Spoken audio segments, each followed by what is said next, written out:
এখন এই অজুর মধ্যে ফরজ কয়টা জানি?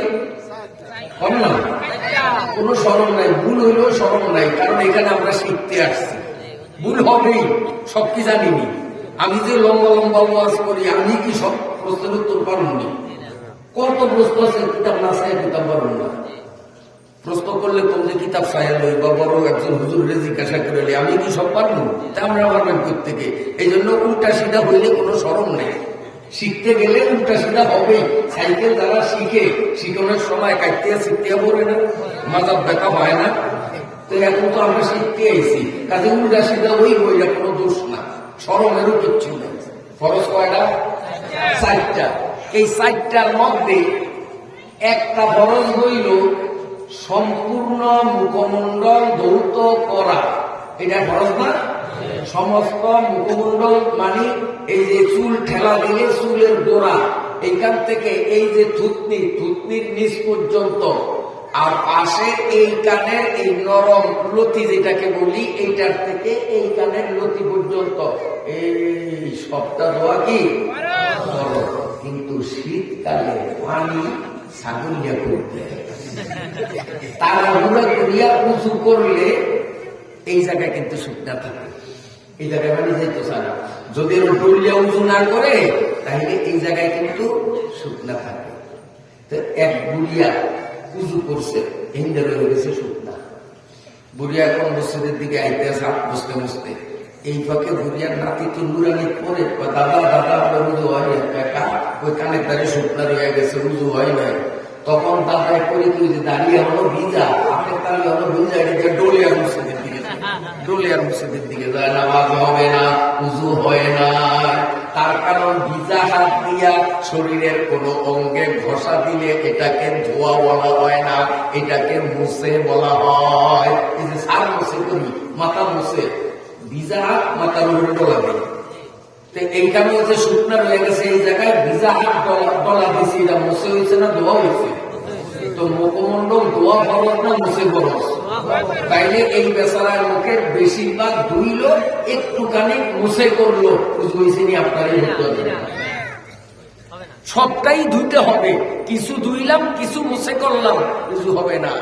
অতএব কেউ যদি আমার ধরাইয়া দেয়, হুজুর আপনার কানের কাছে শুকনা রইয়া গেছে, সঙ্গে সঙ্গে উজুখানায় যাইয়া এক কোষ পানি নিয়ে ওখানে ছাড়িয়া দিতে হবে। ওই জায়গাটা ভিজিয়া গেল, কিছু পানি করাইয়া মাটিতে করে তারপরে নামাজ পড়ব, আমার নামাজ হবে, নইলে হবে না। ওজুর মধ্যে আরেকটা ফরজ হইল 2 হাত কেনু সহ ধোয়া, 2 পা টাকনুবিরা সহ ধোয়া। গ্রামের অনেক উঠতি বয়সের মেয়েদের উজু হয় না, ফরজ গোসল আদায় হয় না। তার কারণ হলো তারা হাতের কিংবা পায়ের নখের উপরে নেল পালিশ ব্যবহার করে। এ আমার মেয়েরা ভালো করিয়া শোনো, বৌমারা ভালো করিয়া শোনো, যারা হাত কিংবা পায়ের নখের উপরে নেল পালিশ ব্যবহার করো, তুমি যদি জমজম কুয়ার পানি দিয়াও ওযু করো, তোমার ওযু হবে না। তোমার উপরে গোসল ফরজ হইল, জমজম কুয়ার বরকতি পানি দিয়া গোসল করলো, তোমার শরীর পবিত্র হবে না যতক্ষণ না তুমি বিলেট দিয়া সাসিয়া সাসিয়া নখের থেকে নেল পালিশকে উপড়াইয়া না ফেলবা, নখটাকে পরিষ্কার না করবা।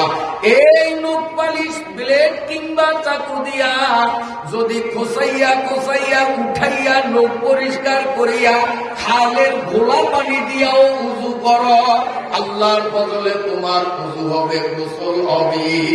নীল পালিশ নখে থাকলে উজু গোসল বুঝে আইসে নি? কাজী নাতিনরা যদি কয় দাদা বলা যান আমার নীল পালিশ আনন্দ লাগবো, আনবে আনবে? ওই শুয়োর আনবেন না, কারণ এই শুয়োরের কারণে উজু হয় না, ফরজ গোসল আদায় হয় না। আর নামাজের মধ্যে আরকান 13 ফরজের এক ফরজ হলো শরীর পাক, তার শরীর তো নাপাক হয়ে গেল। বেজার হয়েছেন নি আপনারা? আল্লাহ। এবার উজু করলাম, উজু করিয়া নামাজ পড়ার জন্য মসজিদে ঢুকলাম, ঢুকিয়া দেখি এখনো 5 মিনিট বাকি আছে একামতের। তখন করে কি অনেকে 5 মিনিট বাকি আছে কাতারে বসে না, করে কি পরনের লঙ্গিটারে খুলিয়া নতুন করে আবার পড়ে, মানে সময় কাটায় 5 মিনিট যাবো ঘিরা দিয়া লঙ্গি পড়া এইটারে খুলিয়া আবার পড়ে। অথবা এমনি খাইয়া থাকে না বন্ধু, যদি আপনি মসজিদে ঢুকিয়া দেখেন এখনো একামতের 4, 5, 7, 10 মিনিট বাকি আছে, দাঁড়াইয়া থাকবেন না, মাকরুর গুনাহ হবে। 2-1 মিনিট, আধা মিনিট সময়ও যদি পান যে আধা মিনিট পরে একামত শুরু হবে, এই আধা মিনিটকে তুচ্ছ করিয়া দাঁড়াইয়া থাকলে মাকরুর গুনাহ হবে। সওয়াবের জন্য মসজিদে আসলেন, মাসলা জানা নাই, গুনার বোঝা নিয়ে বাড়িতে যাবেন। এই জন্য শরীয়তের নিয়ম, মসজিদের ভিতরে ঢুকিয়া আমি যখন দেখবো একামত শুরু হয় নাই, আমি সোজা কাতারের মধ্যে বসে যাব। আমার আল্লাহ আমাকে বসার কারণে নামাজের সওয়াব আমল নামায় দিয়া দিবি। থাকলে মাকরুর গুনাহ, আর বসিয়া গেলে নামাজের সওয়াব। কাজে 2-4-5 মিনিট ঘড়ির দিকে তাকে দেখলাম একামতের বাকি আছে, আমরা খাড়ায় থাকবো না, বসবো না, খাড়াবো, মনে থাকবে। আইয়ে এরপরে বসলাম, বসার পরে মুয়াজ্জিন সাহেব কয় কাতার সোজা করেন, কাতার সোজা করেন। এই কাতার সোজা করেন কইয়া কোন মসজিদের মুয়াজ্জিন কয় দাগের পিছে দাঁড়ান, আবার কোন মুয়াজ্জিন কয় দাগের সামনে দাঁড়ান। আপনারা শুনছেন কিনা জানি, এই দেখছেন এইটা হলো রশি বা দাগ। কেউ কয় রশির পিছে দাঁড়ান, তো পিছে দাঁড়াইলে সবার পায়ের 2 আঙ্গুল রশির লোকে লাগছে, এটা হলো রশির পিছে দাঁড়ান। আবার কেউ বলে রশির সামনে দাঁড়ান, তো সামনে দাঁড়াইলে সবার পায়ের গোড়ালি মুড়িয়া রশির লোকে বাঁচলো। এখন আমরা কয়দিন কবে কোন মুফতি সাহেবের কাছে গিয়া জানতে চেষ্টা করছি যে হুজুর কোনানো কয় দাগের পিছে দাঁড়ান, কোনানো কয় দাগের সামনে দাঁড়ান, কোনটা ঠিক কোনটা ব্যাঠিক, না দুটোটাই ব্যাঠিক না দুটোটাই সঠিক জিজ্ঞাসা করছেন? কোনদিন মোটেও না। বন্ধুরা আমার ভালো করিয়া শুনেন, কাতার সোজা করার নিয়ম হলো পায়ের গোড়ালি বা মুড়িয়া দিয়া, বুড়িয়া আঙ্গুল দিয়া না। তাহলে দাগের সামনে না পিছে? দাগের সামনে না পিছে? সামনে। যদি এই দাগের সামনে দাঁড়ালেন, আবার মুড়িয়া দাগের লোকে বাঁচবে। মুড়িয়া সব মুসল্লির এক সমান থাকতে হবে, বুড়িয়া আঙ্গুল এক সমান থাকবে না। কারণ কারো জোতা 6.5 নম্বর, কারো জোতা 8.5 নম্বর। বুড়ি আঙ্গুল কেউটা এইখানে, আরেকজনটা এইখানে। বুড়ি আঙ্গুল 8 পিস হইতে পারে, সমস্যা নাই, কিন্তু কাতার সোজা মানে সবার পায়ের গোড়ালি, পায়ের বুড়িয়া সমান হওয়া। বুঝাইতে পারছি? বুঝাইতে পারছি? আমার ভাইরা বাবাজিরা শুনেন, ভাই তাহলে পিসাল ভালো হবো না, অনেক তো পিসাল ভালো।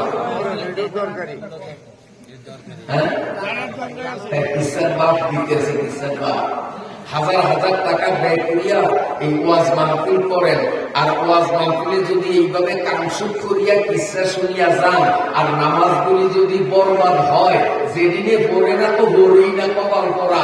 আর আমরা নামাজ পড়িয়াও বেনমাজি কাতারি তাই নামাজ হয় না। কাতার সোজা করতামই তো জানি না, নামাজও করতে।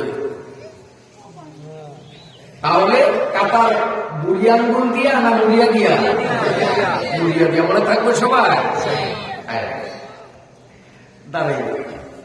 দাঁড়ানোর পরে ইমাম সাহেব নিয়োগ করবে আল্লাহু আকবার, আমরাও সাথে সাথে আল্লাহু আকবার বলবো। এই আল্লাহু আকবার বলা হলো ফরজ, এইটারে কয় তাকবীরে তাহরিমা। এই তাকবীরের নাম কি? ইহা ছাড়া নামাজের ভিতরে আরো যত তাকবীর আছে, এই তাকবীর গুলাকে বলা হয় তাকবীরে ইন্তেকাল। বলেন কি নাম?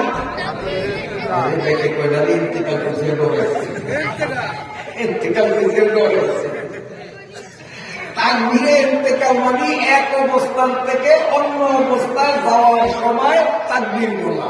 দাঁড়ায় আছি এখান থেকে রুকুতে যাবো, আল্লাহু আকবার। আবার দাঁড়ানো আছি সেজদায় যাবো, আল্লাহু আকবার। এই এক অবস্থান থেকে আরেক অবস্থায় যাওয়ার সময় যেই আল্লাহু আকবার বলি, এইটার নাম তাকবীরে ইন্তেকাল। এই ইন্তেকাল মানে মরণ না, এই ইন্তেকাল মানে এক অবস্থান থেকে আরেক অবস্থায় যাওয়া। আর নামাজের শুরুতে যেই আল্লাহু আকবার বলি, এটাকে বলে তাকবীরে তাহরিমা। তাকবীরে তাহরিমা ফরজ, আরকান আহকাম 13 ফরজের এক ফরজ তাকবীরে তাহরিমা। আর তাকবীরে ইন্তেকাল হলো সুন্নত। তাকবীরে তাহরিমা ছুটিয়া গেলে নামাজ হবে না, তাকবীরে ইন্তেকাল ছুটিয়া গেলে নামাজ হয়ে যাবে। তবে নামাজটা দুর্বল হবে, সবল হবে না, বেডুকিয়া হবে, সুন্দর হবে না। এখন বহু মুসল্লির তাকবীরে তাহরিমা হয় না, আমার নিজের চোখে দেখছি। যার কারণে বর্তমানে ওয়াজে কিসার সাবজেক্টটারে বাদ দিয়া আমি এই আলোচনাগুলিরই গুরুত্ব দেই, কারণ চোখে দেখি নামাজ পড়িয়াও বেরিয়ে গেছে। বন্ধুরা আমার, আপনি গেলেন কাতারে দাঁড়াইলেন, ইমাম তখন রুকুর মধ্যে, আপনি চিন্তা করলেন রুকুটা যদি কোনো মতে ধরতে পারি তাহলে আমার রাকাত পাওয়া হবে, রুকু যদি না পাই তাহলে রাকাত ধরা হবে না। এই জন্য রাকাত ধরার জন্য মসজিদে ঢুকিয়া কাতারে যাইয়াই আল্লাহু আকবার বলতে বলতে রুকুতে যায়। ও বন্ধু, আল্লাহু আকবার বলতে বলতে রুকুতে যাইয়া ইমাম সাহেবকে রুকুতে ধরলেন ঠিক, আপনার তাকবীর তো ইন্তেকাল তাকবীর হইল, তাকবীরে তাহরিমা তো আপনার হইল না। রুকু পাইলেই বা কি লাভ, আপনার নামাজ তো হইল না। কারণ ফরজ বাদ গেলে নামাজ হয় না, সুন্নত বাদ গেলে নামাজ হয়, নামাজটাও সুন্দর হয়। তো রুকুতে যাওয়ার তাকবীর সুন্নতটা ফরজ, সুন্নত খালি ফরজ একটা। নামাজের প্রথম যে তাকবীর, তাকবীরে তাহরিমা, এইটা ফরজ। আর রুকু সেজদা যাওয়া ওঠা ওই সময় যে আল্লাহু আকবার, সেগুলো কি সুন্নত। এখন আমি যে রুকুতে ধরলাম আল্লাহু আকবার, এইটাতে আমার তাকবীরে তাহরিমা হইছে, এটা রুকু যাওয়া তাকবীর হইছে, তাকবীরে ইন্তেকাল সুন্নত তাকবীর হইছে, আমার ফরজ তাকবীর কবি। ফরজ তাকবীর যখন পান নামাজ পান। এখন আপনি কইবেন যে হুজুর এইটা আমার মনে নিয়ত আছে, এটাই আমার তাকবীরে তাহরিমা, এটা আমার রুকু যাওয়ার তাকবীর না, আমার ফরজ নেই। আপনি মন কলা হইলে কাম হবে না, শরীয়ত এটা গ্রহণ করবে না। তার কারণ তাকবীরে তাহরিমা ফরজ। এই ফরজটা শুদ্ধ হওয়ার জন্য শর্ত হলো স্থিরভাবে দাঁড়াইতে হবে। স্থিরভাবে দাঁড়াইয়া দুই হাত কানের নদী পর্যন্ত উঠাইয়া স্থিরভাবে দাঁড়ানো অবস্থায় আল্লাহু আকবার বলতে হবে, তাহলে ফরজ তাকবীরে তাহরিমা আদায় হবে। কিন্তু আমি তো রুকু ধরার জন্য স্থিরভাবে দাঁড়াইয়া আল্লাহু আকবার বলি নাই, বরং আল্লাহু আকবার বলতে বলতে আমি রুকুতে গেলাম। এটা তাকবীরে তাহরিমা হয় নাই, বরং রুকুতে যাওয়ার তাকবীর সুন্নত তাকবীর হইল। ফলে আমার নামাজ বিফলে গেল। তা আমরা কি করবো? স্থিরভাবে দাঁড়াবো, দাঁড়ায় আল্লাহু আকবার বলবো। বলার পরে দেখি ইমাম এখনো রুকুতে আছে, তো আল্লাহু আকবার বলে রুকুতে যাব। আর যদি ইমাম সব উঠিয়া যায়, উঠিয়া গেছে কি, আমি ইমামের সাথে নামাজ শেষ করব, কিন্তু আমার এই রাকাতটা হয় নাই। ইমাম সেজদা সালাম ফিরাইলে আমি এই এক রাকাত উঠিয়া একা একা পড়বো, রুকু না পাইলে রাকাত হয় না। নামাজে আরেকটা সমস্যা আমি দেখছি, সেটা নিব।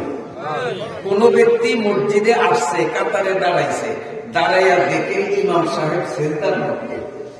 কোথায় ইমাম সাহেব? কোথায়? সেজদার মধ্যে। আর ইনি আইছে এই মাত্র। এখন চিন্তা করে যে ইমাম সেজদার মধ্যে, এই সেজদার তো উঠুক, উঠিয়া বসো অথবা উঠিয়া দাঁড়াও। 2 রাকাত হলে বইব, 4 রাকাত হলে বইব। আর যদি 1 রাকাত হইয়া থাকে, 3 রাকাত হইয়া থাকে, তত সেজদাতে উঠিয়া দাঁড়াইব। ওই সময় করে কি, ওই কাতার খারে ভিন্দনের লুঙ্গি খুলিয়া আবার নতুন ঘুরিয়া ভিন্দে, মানে ইমামে সেজদার তোরে উঠুক, এরপরে নামাজে সামিল হবে। সেজদার সামিল হয় না। চিন্তা করে সেজদাটা ধরিয়া ভাবি রাকাত তো আমার মনে আসবো না। না বন্ধু, শরীয়তের মাসলা হলো ইমামকে যেখানে পাবো সেখানে তাকবীরে তাহরিমা আল্লাহু আকবার স্থির ভাবে দাঁড়াইয়া বলিয়া ইমামকে যদি সেজদায় পাই, বসায় পাই, যেখানেই পাই আমি ইমামের সাথে শামিল হব। একটা সেজদাও যদি পাই ইমামের সাথে আমি একটা সেজদা দিব, ওইটা গণায় আসবে না, হিসাবে আসবে না। আমার সারা জীবনের কোন আমল যদিও আল্লাহর কাছে কবুল না হয়, এই যে ইমামের সাথে হিসাবের বাইরে, গণার বাইরে অতিরিক্ত একটা সেজদা দিছি, ভাগ্য গুণে এই সেজদা যদি কবুল হইয়া যায়, এই এক সেজদা আমার নাজাতের জন্য কারণ হবে। এই জন্য ইমামকে সেজদায় দেখলেও আমরা স্থির ভাবে দাঁড়াইয়া আল্লাহু আকবার বলিয়া তারপরে আবার আল্লাহু আকবার বলিয়া সেজদায় যাব, দাঁড়াইয়া লুঙ্গি খুলিয়া আবার লুঙ্গি করবো না। ঠিক আছে? মনে থাকবে? আপনারা বিরক্ত হন কিনা জানেন?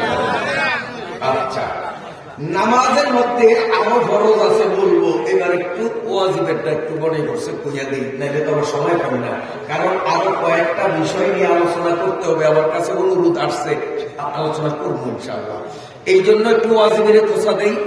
14টা ওয়াজিব সব কি কইতাম পারবো, 13টা ফরজ সব কি কইতে পারবো, এর বলি আমার একটু সময় দেব না। আমার ভাইরা ভালো করে শোনেন, নামাজের মধ্যে 14টা জিনিস ওয়াজিব। কি কি সেই জিনিস? যেই ব্যক্তি নামাজ পড়বে তার জন্য 14টা ওয়াজিব মুখস্থ করা ওয়াজিব। যেই ব্যক্তি নামাজ পড়বে তার উপরে ফরজ। নামাজে কয়টা জিনিস ফরজ? 13টা ফরজ, এইটা জানা ফরজ। 51টা জিনিস নামাজের মধ্যে সুন্নত। কি কি সেই 51টা? এগুলি মুখস্থ করা নামাজের জন্য সুন্নত। বন্ধুরা আমার, এই 14টা জিনিস আছে ওয়াজিব। এই 14টা ওয়াজিবের কোন একটা ওয়াজিব ইচ্ছা করিয়া যদি ছাড়িয়া দেয় তার নামাজ হবে না, আবার পড়া লাগবে। ভুলে যদি ওয়াজিব 1টা, 2টা, 5টা, 10টা, 14টা সব কয়টা ভুলে যদি ছুটিয়া যায়, শরীয়ত বলে তোমার কোনো ভয় নাই। তুমি শেষ বৈঠকে বসিয়া আত্তাহিয়াতুটা আব্দুর রাসূল পর্যন্ত পড়িয়া ডান দিকে সালাম ফিরাইয়া বাড়তি 2টা সিজদা করবা, তারপরে বসিয়া আত্তাহিয়াতু দুরুদ দোয়া মাসুরা পড়িয়া 2 দিকে সালাম ফিরাইয়া নামাজ শেষ করবা। ওই যে অতিরিক্ত সিজদা দিছ, এইটার নাম সুহু সিজদা। ভুলে ওয়াজিব 1টা বা সব কয়টা ছুটিয়া গেলেও এই সুহু সিজদা দেওয়ার কারণে তার নামাজ শুদ্ধ হয়ে যাবে, ওই নামাজ আবার পড়া লাগবে না। বুঝাইতে পারলাম নি? সুজদা দিলে নামাজ শুদ্ধ। এখন ওয়াজিব 14টা যদি আমি না জানি, তো আমার ওয়াজিব যে শুকলো সুজদা দিতে হবে আমি কেমনে জানবো? এই জন্য 14টা ওয়াজিব মুখস্থ করার দরকার আছে। আমার ভাইরা ভালো করে শোনেন, এই সুজদা দেওয়ার আগে ডান দিকে সালাম ফিরাইবে কে? সবাই না, ইমাম সাহেব ডান দিকে সালাম ফিরাইবে, সুজদা তারপরে করবে। আর ইমাম সাহেবের সাথে প্রথম রাকাত থেকে সব কয়টা রাকাত যেই মুসল্লি পাইছে সেই মুসল্লিও ডান দিকে সালাম ফিরাইয়া সুজদা করবে। আর যেই মুসল্লি 1 রাকাত পায় নয়, 2 রাকাত পায় নয়, অথবা 3 রাকাত পায় নয়, ইমামের সালাম ফিরাইলে এইটা উঠে আবার ওই রাকাত করতে হইব। এর ম্যাডাম মসজিদে আসছি, 1 রাকাত পাই না, কিংবা 2 রাকাতই পাই না, 4 রাকাত নামাজের, অথবা 3 রাকাতই পাই না। যেই ব্যক্তির 1 বা একাধিক রাকাত ছুটিয়া গেছে, এই ব্যক্তি ইমামের সাথে শামিল হইল। ইমাম এবং বাকি মুসল্লিরা সুজদা দেওয়ার জন্য ডান দিকে সালাম ফিরাইবে। আর যার 1-2 রাকাত 3 রাকাত রহিয়া গেছে, এই ব্যক্তি কিন্তু সালাম ফিরাইবে না। যদি যদি এই ব্যক্তির ডান দিকে সালাম ফিরায় আসসালামু আলাইকুম ওয়া রাহমাতুল্লাহ বলা লাগবে না, আসসালামু বলার সাথে সাথে তার নামাজ ভাঙ্গিয়া যাবে, ওই নামাজ আবার পড়া লাগবে। অতএব সালাম ফিরাবে ইমাম, সালাম ফিরাবে যারা সব রাকাতগুলি পাইছে তারা, আর যার দুই এক রাকাত রহিয়া গেছে সালাম না ফিরাইয়া সেজদা করবে। যদি সালাম ফিরায় তার নামাজ শেষ, বরবাদ ভেঙে যাবে। এই মাসলা নাই, আমার নিজের চোখে দেখছি এক দুই রাকাত না পাওয়া মানুষগুলো সব মুসল্লিদের সাথে সালাম ফিরাইয়া সেজদা করে না। বন্ধুরা আবার বলি, সব রাকাতগুলি যদি পাই তো ইমামের সাথে সেজদা করার আগে সালাম ফিরাইব। এক দুই তিন রাকাত যদি না পাইয়া থাকি আবার ঘাড় কিবলার দিকে থাকবে, সবাই সালাম ফিরাইলেও আমি ফিরাইব না, ওরা সালাম ফিরাইয়া সেজদা দিবে আর আমি সালাম না ফিরাইয়া সেজদা দিব। যদি সালাম ফিরাই আমার নামাজ বাতিল হইয়া যাবে। এই মাসলা জানে না, ভুল করে সালাম ফিরায়, আমি দেখছি ফিরায়। কথা বুঝে আইসেনি? খেয়ালে শুনবেন, এগুলি দরকারি। এই ভুলগুলি সচরাচর আমাদের হয়। এখন আরেকটা মাসলা, এবার সোর্সেস দ্বারা ভুল হয় না, ওয়াজিব একটাও ছোট নাই। আইসি মসজিদে আসা এক রাকাত কিংবা দুই রাকাত অথবা তিন রাকাত পাই নাই, ইমামের লোকে খালি এক রাকাত পাইছে। এখন আমি তো ইমামের সাথে এক রাকাত করছি, পড়ার পরে ইমাম সাহেব ওনার তো নামাজ শেষ, আমার তো রোগ হয়ে গেছে এক রাকাত অথবা দুই রাকাত তিন রাকাত, এক রাকাত ধর্ম আনবো। এখন ইমাম সাহেব সালাম ফিরেছে, এই অবস্থায় ভুলে আমিও যদি সালাম ফিরাই, আমার মনও নাই, আমার যে এক দুই রাকাত রয়ে গেছে, এটা হয় না? হয়ে যায়। আমরা মানুষের ভুলে হয়, আমার যে এক দুই রাকাত পড়ন লাগবো আমি পাই নয়, এটা মনও নাই। ইমামে সালাম ফিরেছে, মুসল্লিরাও ফিরেছে, ব্যাকের লগে তালে তাল মিলে আসসালামু আলাইকুম রাহমাতুল্লাহ, আসসালামু আলাইকুম রাহমাতুল্লাহ, দুই দিকে সালাম ফিরেছি আর আমার পাশে যে মুসল্লি এতে গুতা দিল, হুজুর আমি দিয়ে একটা পান নয়।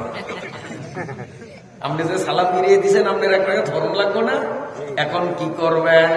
আমার নিজের চোখে দেখা পাশের মুসল্লি যখন তারা ধাক্কা দেয়, গুতা দেয়, আপনার এক টাকা রইয়া গেছে, সাথে সাথে আল্লাহু আকবার বলিয়া দাঁড়াইয়া যায়, বন্ধু তোমার নামাজ হয় নাই, এই নামাজ তোমার আবার পড়া লাগবে। শরীয়তের মাসলা হলো, যদি এই দুই এক রাকাত না পাওয়া মানুষটা ভুলে সালাম ফিরাইয়া দিল দুই দিকে, এরপরে যদি কেউ তারে স্মরণ করাইয়া দেয়, কার আরামি করিয়া কেবলার দিকে মুখ রাখিয়া বসিয়া থাকবে, আর একজনের ভুতানি খাইয়া দাঁড়াইবে না, তাহলে নামাজ নষ্ট হবে। ঘাট তেরামি করিয়া সোজা বসিয়া নিজের মনের জিজ্ঞাসা করবে, মন ওই আমারে গুতাক না গুতাক, আমি সেইটা আমলে নেই না, মন তুই ক দেখি আমার এক রাকাত আসলেই রইয়া গেছে নি। মন কি করব? মন তো করবে হ, কারণ আগে মনে আসছিল, কিন্তু এখন তো এক গুতা নিতে মনে হইছে না, এখন তো মনে করবে হ তোর তো এক রাকাত রইয়াই গেছে। শরীয়ত বলে ওই আরেকজনের ইঙ্গিত পাইয়া উঠিয়া গেলে নামাজ ভাঙ্গিয়া যাবে, হবে না। কিন্তু আরেকজনে ইঙ্গিত দিলে ঘাটতারামি করিয়া বসিয়া তাকিয়া মনে মনে ফয়সালা করবে, আমার তো আসলে এক রাকাত। অতএব মনের সিদ্ধান্তের উপর ভর করিয়া আল্লাহু আকবার বলিয়া দাঁড়াইয়া যাবে, তার রয়ে যাওয়া রাকাত গুলি পড়বে এবং লাস্টে সেজদা করবে, নামাজ তার হইয়া যাবে। কথা বুঝাইতে পারছি? এইবার একটু মহিলা গোটা কই কমু, আশেপাশে অনেক মহিলারাও ওয়াজ শুনে, স্পেশাল এক দুই একটা কম লাগে না? না আবার আপনারা আড়া ধরবেন? আল্লাহ, জাগো বাড়ি দাঁড়িয়ে আছে, অসুবিধা নাই, হ্যাঁ বউরা ওয়াজ শুনবে, মেয়েরা শুনবে। অনেক মেয়েরা ওয়াজের সময় স্বামীর বাড়ির থেকে বাপের বাড়িতে আইয়ে খালি দিন করে যে কবে ওয়াজ শুনবো, আমরা বেলা তাই না, আমরা এলাকা তাই না, এলাকার মেয়েরা খালি কয় না অহন যান না বাপের বাড়ি ওয়াজ দিতেন, তাই না? তো জাগো বাড়ি দাঁড়িয়ে আছে, আপনারা শোনেন নাইলে অন্য চিন্তা করেন, কিন্তু জাগো বাড়ি দূরে, আপনারা তো আমল দিয়ে শোনেন, ভাই যে মহিলাগুলো শুনিয়ে দিয়ে কইতাম মশলাটা। এরপর দাঁড়ালে মায়েরা শোনেন, আপনি নামাজ পড়তেছেন, আত্তাহিয়াতুর বৈঠকে আছেন কিংবা সিজদায় আছেন, এই অবস্থায় আপনার দুধ খাওয়া বাচ্চা আসিয়া আপনার কাপড় ফাঁক করিয়া কল্লা ঢুসাইয়া ভিতরে ঢুকাইয়া দুধের বোটায় মুখ লাগাইয়া আপনার বাচ্চায় দুধ খাওয়া আরম্ভ করছে। সম্ভব না অসম্ভব?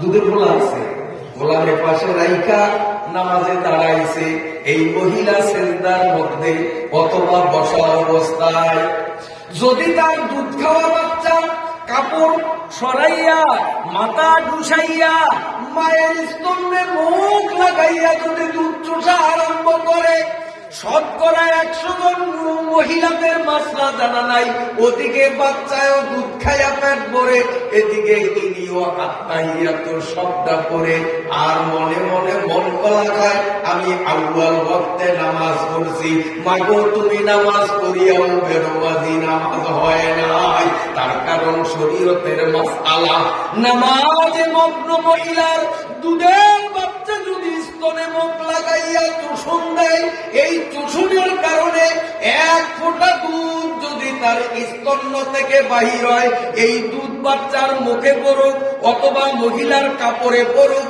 মানে স্তন্য থেকে শুধু 1 ফোঁটা দুধ যদি বাহির হয়, সঙ্গে সঙ্গে মহিলার নামাজ ভাঙ্গিয়া যায়, উযু ভাঙ্গে না, উযু নষ্ট হয় না, নামাজ নষ্ট হইয়া যায়। মাগো বাচ্চার স্তন্যে মুখ লাগাইয়া দুধ চোষণ দিলে সঙ্গে সঙ্গে তুমি নামাজের নিয়ত ছাড়িয়া দাও, বাচ্চারে দুধ খাওয়াইয়া শান্ত করিয়া আবার নতুন করিয়া তুমি নামাজ পড়ো, কারণ বাচ্চা দুধে চোষণ দেওয়ার সাথে সাথে তোমার নামাজ অটোমেটিক ভাঙ্গিয়া গেছে। খবর নিয়ে দেখেন, এই মাসলা মহিলারা জানে না, এদিকে বাচ্চায় দুধ খায়, ওদিকে ওনার নামাজ চলে। অবমা, তুমি শাড়ি পরা কিংবা সালোয়ার কামিজ ওড়না পরা, নামাজে তুমি আত্তাহিয়াতুর অবস্থায় বসা, এই অবস্থায় তোমার অবুঝ শিশু ছোট্ট বাচ্চা আসিয়া শাড়ির আঁচল টান দিল, ওড়নার মাথা ধরিয়া টান দিল, মাথাটা উদাম হইয়া গেল, সম্ভব না অসম্ভব? করে না করে না, ও তোর বুঝ নাই, ও তো বুদ্ধি নাই, ঘুমে ধরছে আপনার কেমন বুদ্ধি শুনে। আমার বড় ছেলে ইঞ্জিনিয়ার, মাদ্রাসায় পড়াইতে পারি না বিশেষ কারণে, ইঞ্জিনিয়ার। এই বড় ছেলে যখন ছোট্ট, আমি একদিন গরমের দিন চৈত্র মাস জানলা খুলিয়া বড় বড় চকির উপরে এইভাবে চিতুয়া শুয়ে রয়েছি, বাতাস খাই, বাইরের থেকে ফিনিয়ে বাতাস খাই, সাংঘাতিক গরম দুপুর বেলা। আমার বড় পোলাটা তো ছোট্ট, ও আইয়া আমার বুকের উপরে বইল, বইয়া ঠ্যাং 2 মিল দিয়া এখন তো এই চোর উপরে খালি আর ধরছে কি আমার কান 2টা। বাস্তব কথা, আমার কান 2টার দেখি চোরাই কেমন করে, কিচ্ছু কই না, কান 2টারে ধরিয়া এরকম মোড়ায়, এরকম মোড়ায় আমার ডাইটেন গেল। তখন আমি আসে এরকম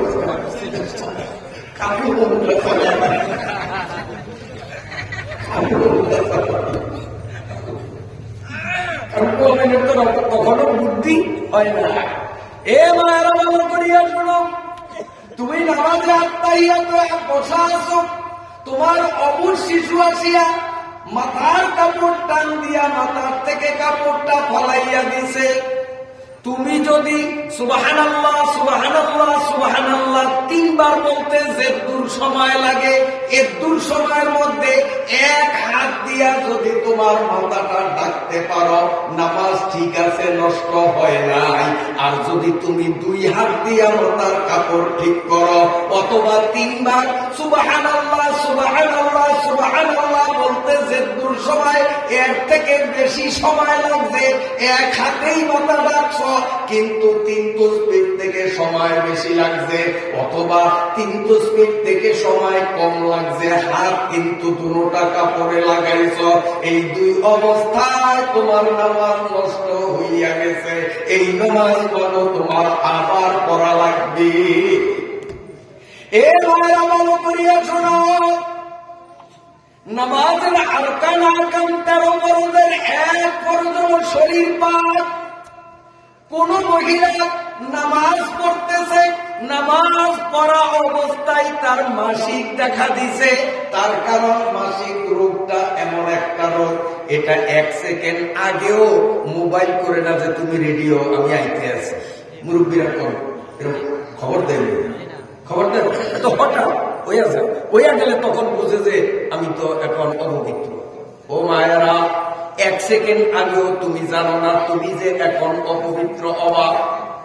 তুমি তো পবিত্র মানুষ, সুন্দর করে ওযু করে তুমি নামাজ শুরু করছো, নামাজ চলাকালীন নামাজের ভেতরে থাকা অবস্থায় তোমার মাসিক রোগ দেখা দিল। শরীয়ত বলে যখনই তোমার মাসিক রোগ দেখা দিল, আর কানা কামতার অপরাধের এক বড় শরীর পাক, এইটা আর রহিল না, তোমার শরীর নাপাক হইয়া গেছে। অতএব সঙ্গে সঙ্গে তুমি নামাজের নিয়ত ছাড়িয়া দিতে হবে।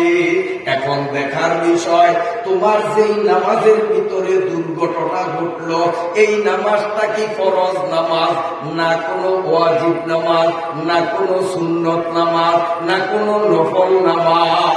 মাগো, যদি এই নামাজটা তোমার ফরজ নামাজ হইয়া থাকে, যেমন এশার ফরজ 4 রাকাত নামাজ পড়বা, এই ফরজ নামাজের মধ্যেই গন্ডগোল শুরু হইয়া গেছে, নিয়ত ছাড়িয়া দিছ। শরীয়ত বলে এই কিয়ামত পর্যন্ত হায়াত পাইলেও এই নামাজের কাজা করা লাগবে না, নামাজ এটা মা। নিয়ত ছাড়িয়া দিবা, এই নামাজ পবিত্র হইলে আর কাজা পড়া লাগবে না, আল্লাহ এটা মাফ করিয়া দিছে। কিন্তু নামাজটা যদি সুন্নত, নফল অথবা বিতির হয়, ফরজ নামাজ পড়ছে আলহামদুলিল্লাহ সুস্থ অবস্থায়, এরপরে সুন্নত নামাজ শুরু করছে, বাস বেরাম দেখা দিছে, অথবা সুন্নত পবিত্র অবস্থায় পড়ছে, বেতের শুরু করছে, বেতের মধ্যে বেরাম দেখা দিছে, সম্ভব না অসম্ভব? এ মায়েরা, আবার বলি, তোমার মাসিকের এই দুর্ঘটনা ফরজ নামাজের ভিতরে থাকতে যদি হয়, নামাজের নিয়ত ছাড়িয়া দিবা বটে, এই নামাজের কাজা জীবনেও পড়া লাগবে না মা। আর নামাজটা যদি সুন্নত নামাজ, ওয়াজিব নামাজ অর্থাৎ বিতির অথবা নফল নামাজ হয়, নিয়ত ছাড়িয়া দিবা। কিন্তু যেদিন তোমার মাসিকের সময় সীমা শেষ হবে, পবিত্র হইয়া গোসল করিয়া এই ওয়াজিব নামাজ অথবা সুন্নত নামাজ অথবা নফল নামাজ নতুন করিয়া তোমার কাজা পড়া ফরজ, নইলে সাংঘাতিক গুনাহ হবে। কথাটা বুঝাইতে পারছি কিনা জানি না। ফরজটা মাফ, অন্যগুলা মাফ না, সেগুলোর কাজা পড়া লাগবে। কয়জন মহিলাই মাসলা জানে? सुनते सुनते लोग महाए महफिले बिदात को, कान बहरा हो गया दिल बदमजा होने को है। বর্তমানে ওয়াজগুলি নিয়ে আমার বড় আক্ষেপ, বড় আফসোস, তার কারণ বর্তমান ওয়াজে শ্রোতারাও আসে হুজুরে হাসি কান্না বিজড়িত মজার কিসসা শোনাইতে পারে কিনা। আবার বক্তার দিলেও নিয়ত থাকে, আমি যদি কানে মজা লাগাইয়া সুন্দর একটা কিসসা শুনাইতে পারি, হাদিয়ার অঙ্ক বড় হবে, আগামীতে 2 দিনেরই আমার দাওয়াত থাকবে। বক্তারও নিয়ত বালানা, শ্রোতারও নিয়ত বালানা, এই ওয়াজের 1 পয়সারও মূল্য নাই। ঠিক না ঠিক? সবাই নিয়ত খারাপ। আজ মুসলমানের আমল বরবাদ, সেগুলির কোনো আলোচনা নাই। এই সমস্ত টুকিটাকি মাসালা সাধারণ মুসলমান আলেমদের কাছে জিজ্ঞাসাও করে না, যার কারণে আলেমরা ছোটকালে কিতাবে পড়ছে, মুসল্লিরা জিজ্ঞাসা না করার কারণে কিতাবও চায় না। আলেমরাও ভুলিয়া গেছে। এখন এই ভুলের মধ্যে পাবলিকেও ডুবা, আলেমরাও ডুবা। আলেমরাও তাদের পড়া জিনিস ভুলিয়া গেছে। সাধারণ মানুষ যদি মাসলাগুলি আলেমদের কাছে জিজ্ঞাসা করত, আলেমরা কিতাব দেখতে বাধ্য হইত, কিতাব দেখিয়া দেখিয়া সঠিক সমাধান দিত। এখন আলেমরাও ভুলের মধ্যে, তার কারণ বহুত আলেমদেরকেও আমি দেখেছি ইমাম যখন সুজদায় সালাম ফিরায়, ওই আলেমরাও সালাম ফিরায়। নামাজের পরে ধরছি, আপনি না মুফতি সাহেব, এই মাসলা কি আপনার জানে? ছোটকালে কিতাবে ধরছি, এখন তো ভুলে গেছে। এগুলির আলোচনা ওয়াজ মাহফিলে না। আবার অনেকে কয়, হ্যাঁ কিসা না শুনাইলে মানুষ আটকে রাখা যায় না। আমি তাদেরকে বলবো আমার সাথে কিছুদিন সফর করেন তো দেখবেন কিসা ছাড়া মানুষ আটকে থাকে না থাকে। কিসা দিয়া যদ্দূর আটকান যায়, সহি কথা দিয়া তার চেয়ে বেশি আটকান যায়। আমি ফজর পর্যন্ত বয়ান করছি, ঘড়ি ধরা 8টায় বয়ান শুরু করছি, বয়ান চলতে আছে। হঠাৎ শ্রোতারাও বেদিসে, আমিও বেদিসা দেখি ফজরের আজান চলতে আছে। ওই একটা মানুষ তো কমে নেই, অত 50,000 উপরে লোক ছিল শেরপুর উত্তরবঙ্গ। আমাদের বলায় নাসিমাজি মাদ্রাসায় 3:30 বাজে, আমরা অবাক। সরবতা চৌধুরীহাট মাদ্রাসায় 1:35, ঘড়ি দেখি বয়ান ছাড়িয়ে দিছি। কই আমি তো কিচ্ছা বলি, আমি তো হাজার হাজার মাসলা দীর্ঘ সময় আলোচনা করছি। আল্লাহর বান্দারা কমবে তো দূরের কথা, বরং রাত যত গভীর আমার শ্রোতার সংখ্যা তত বেশি বাড়ে, কমে তো না। কারে কাজে লাসে না শুধু বারোয়া, কারে কাজে লাসে না শুধু বারোয়া, তর্কে চুনা কারে সাজাওয়া। এই যে মাসলাগুলি বলছি, বেহুদা সময় কাটাইলাম না সময় কাজে লেগেছে? হ্যাঁ, এগুলি জানার দরকার আছে না নাই? কয়জনে জানি আমরা, কয়জনে জানি? জানি না। কি লাভ? ওয়াজ দিয়া একবারে কান দিয়ে দিলাম, নামাজ পড়ার জন্য তৈরি করলাম, ওয়াদা করছেন, কিন্তু নামাজের মশলা জানেন না, কষ্ট করিয়া নামাজ পড়ছেন, নামাজ হয় নাই। লাভটা হইল কি? লাভটা হইল কি? ভালো করিয়া শোনেন, নামাজে ফরজ নামাজের সময় দেখি না, ওই সুন্নত নফল ফরজ সময় আমার দিকে চান, আমার দিকে চান। অনেক মুসলিম করে আমার মহির দিকে চাইবেন, ঠোঁটলরে বহুত মুসলিম আপনারা কাইলিতে খেয়াল করিয়া দেখবেন, ঠোঁটলরে কত ভরে পুরিয়ে করছে, আবার কুচকুরিয়া দাঁড়ায়। ও বন্ধু, আরকানা আকাম 13 ফরজের মধ্যে এক ফরজ হলো কেরাত পড়া। কন্যা দিকে রাত বেশি হয়ে গেছে, করি চাইছি ওয়াজ ব্যাগ আমারে দিয়া করেন না, তাইলে ভালো করতে দেরি হইব। বাগে মিলে আমিও করবো, আপনারাও করবেন, ভালো হবে। কারণ হুজুরে আমাকে শতবার কইছে 11টা আমি করে দেব না ভাই, আমি ইনশাল্লাহ যাবো না। তবে হুজুরের আমি চ্যালেঞ্জ দিতে পারি, আমি যদি ওই শেরপুরের মতো আইজে যদি ফজর পোয়াই, ওই নাসির বাজির মতো যদি 3:30 বাজাই, সরবতার মতো 1:35 বাজাই, আল্লাহর রহমতে আল্লাহর বন্দারা একটু যাইব না, বরং খাতার তলে যেগুলো এগুলো হয়। তবে আমি 11টা করে নিমুনা হিসেবে বারবার ধরেই চাই। আল্লাহ আল্লাহ আল্লাহ আল্লাহ তাআলা আমাদেরকে শরীয়তের মাসলা জানিয়া ওই অনুপাতে আমল করার তৌফিক দান করেন। কতগুলি মাসলা বয়ান করছি, হিসাব তো করেন না। হিসাব করলে বুঝতেন যে কি পাইছেন। রাসূলুল্লাহ সাল্লাল্লাহু আলাইহি ওয়াসাল্লামের হাদিস দ্বারা প্রমাণ, শরীয়তের একটা মাসআলা যে আলোচনা করলো আর যে আলোচনাটা শুনলো, দুজনের আমল নামার মধ্যে 1000 রাকাত নামাজের সওয়াব।